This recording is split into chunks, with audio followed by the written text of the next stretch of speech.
Superman and his allies continue to stand in the way of Bendix's dark vision for the DC Universe, a world where superheroes are destroyed, for the Rising has begun, and it's time to make a dent against the superhero community. Superman Son of Kal-El, issue number 10, is an almost perfect issue. You got everything that you want in a Superman story. You got Superman saving people, you got Lex Luthor being a dick, and you got Lois Lane being MVP, along with an unexpected gut punch of a plot twist, leaving you on a bit of a cliffhanger that makes you wish that there was just a bit more to the issue.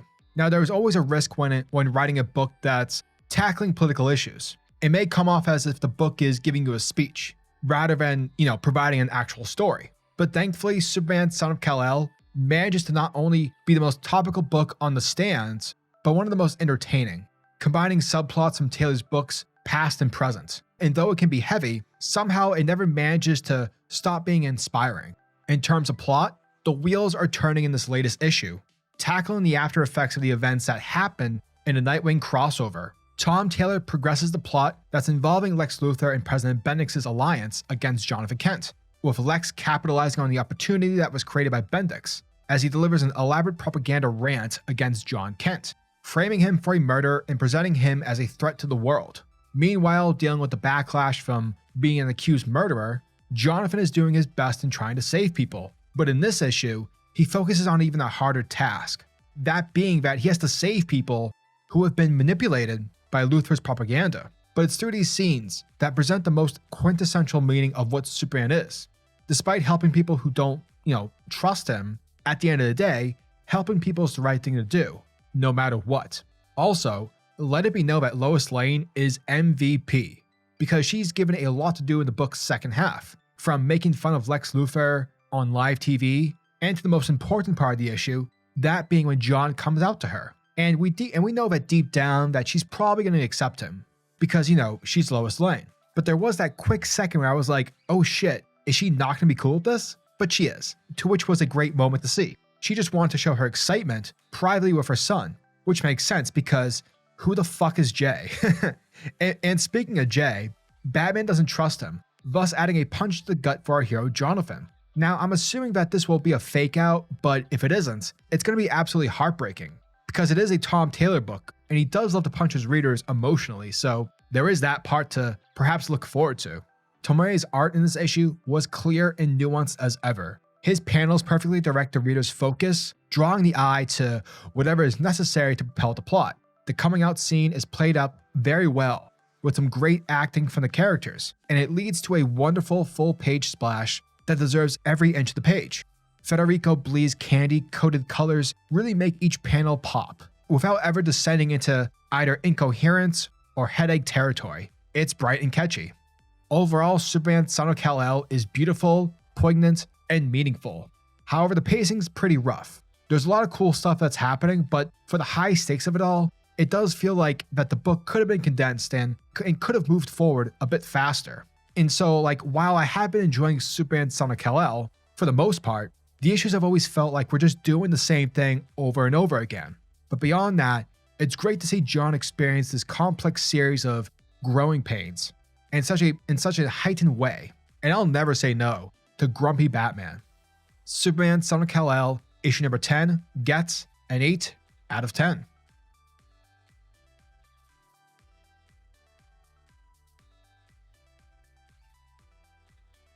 Picking up in the Truth headquarters at Hobbs Bay Metropolis, Jay and his people are aware of the fact that Lex Luthor has called for a press conference. But it's here where Jay is reminding everyone that we're a group who reports on the truth, not about some villain's propaganda. Later on at the press conference, happening in the front of LexCorp, we have Lex Luthor addressing the media, letting them all know that the reason he's called for this press conference is because he loves this city, he loves this country, and the world. But he is afraid, because though the world holds Superman to high regard, at the end of the day, Jonathan Kent isn't his dad. For Lex is calling this new Man of Steel naive, inexperienced, and ill-informed. He's a 17-year-old who holds way too much power, and Lex uses examples to propel his point, highlighting that, John's been in handcuffs once. He's sided with rioters, along with blundering international affairs with the nation of Gamorra, including the deaths of 2 Gamorrean heroes, and a third by John Kent himself, which of course happened in the Nightwing crossover. but with no context, we know that the Gamorrean Corps member's head exploded because of a self-activated bomb, not because of John's heat vision. So yeah, with everything being said and done, Lex essentially wants to hold John Kent accountable for his actions. Meanwhile, we have Jonathan Kent narrating everything that's happening all around the world. And the only thing that everyone is talking about is that Superman's a killer.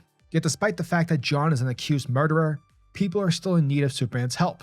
Thus, he flies his way to Dublin, Ireland, and Jonathan narrates to us that a storm has suddenly developed over the Atlantic, an event known as the explosive cyclogenesis, which the meteorologists have dubbed as a weather bomb, which is a pretty cool name, and seemingly it's the most powerful weather bomb to date, and the effects have flooded the River Riffy, causing the spire of Dublin to fall, with 126 tons of stainless steel crashing into nearby buildings, trapping people inside. Moving the spire isn't hard for Jonathan, but the only problem is that the buildings might collapse if he tries to shift it, which is why he needs to take another course of action and evacuate the people from inside the buildings. And so with Jonathan breaking through the walls, the terrified civilians become actually more terrified of Superman than the spire itself.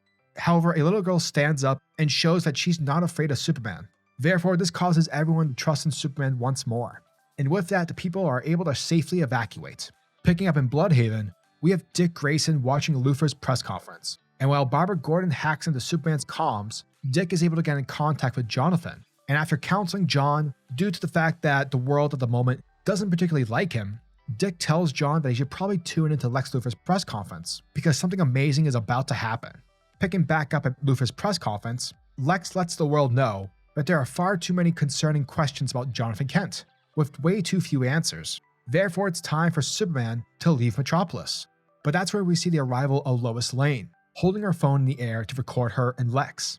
Now, Lex is quick to mock Lois, wondering if Superman needs to send his mother to defend him. But being the badass that she is, Lois Lane lets the world know that Jonathan is where he needs to be, for he has more important things to do than to acknowledge the lies of a small man standing in front of a big building. Lois proceeds to then question Lex about the device that John saw in the head of the deceased Gamorrean Corps member, the device which detonated, but Lex immediately counter-questions if anyone else other than the accused murderer actually saw the quote device detonate. But of course Lois came prepared, as she lets him know that actually yeah, there was another superhero present to oversee the events, that being Nightwing. And seemingly the hero has already spoken about the incident and has placed his words on the record. Now, seeing that Lex is unable to trust the words of Bludhaven's vigilante, Lois then proposes that if the world wants to really rely on Luthor's words, then he should have no problem in using the lasso of truth, to which we see Lois pull it out. Unwilling to play along with the stunt, Luthor leaves the stage, but once Lois takes center stage, a member of the Gamorrean Corps grabs her by the wrist in order to escort her away. Now this guy is about to learn a tough lesson, the lesson of keeping your hands to yourself, because by doing this, John Kent's Superman drops down from orbit, and he immediately crushes the Gamorrean Corps member's hand. However, Lois is quick to stop Jonathan from doing anything further, telling him that, we've made our point here, so let's just go home.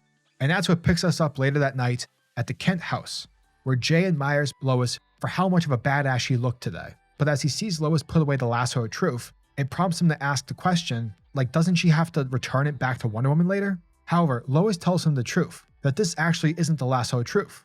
Rather, it's just a rope that she painted gold. But that is when Jay realized that Lois never actually claimed the rope to be the lasso of truth. Basically, folks, she duped Lex without actually lying. Afterwards, both John and Jay approach Lois whilst holding each other's hand, which gives Lois somewhat of an idea in the terms of what this is about. And as Jonathan confesses that, he has something to tell her, Lois interrupts the moment to ask Jonathan to talk with her alone in the kitchen. But it's to John's surprise, where once they're behind closed doors, Lois embraces her son, telling Jonathan that she loves every part of him. Plus, since she's the star reporter of the Daily Planet, her journalistic integrity had somewhat of an inkling of what was going on.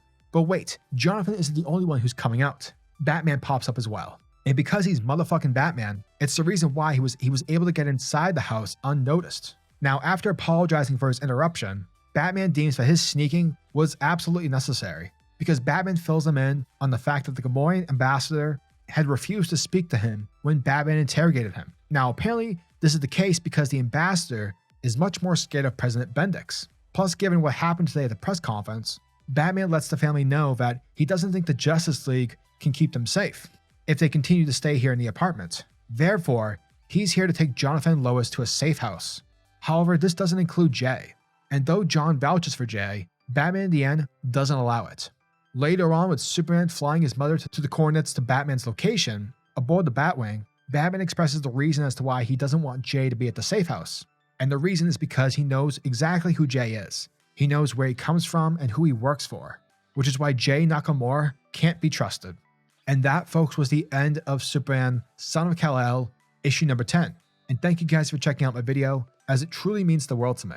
And as always, I'm your majestic sayer over at SuperCliff. And if you guys are new to the channel, then do me a solid by smashing that like and subscribe button. And also hit the notification bell so that you'll never miss out on an upload. And so that you'll always be kept up to date with your favorite top tier comics happening in the comic book world.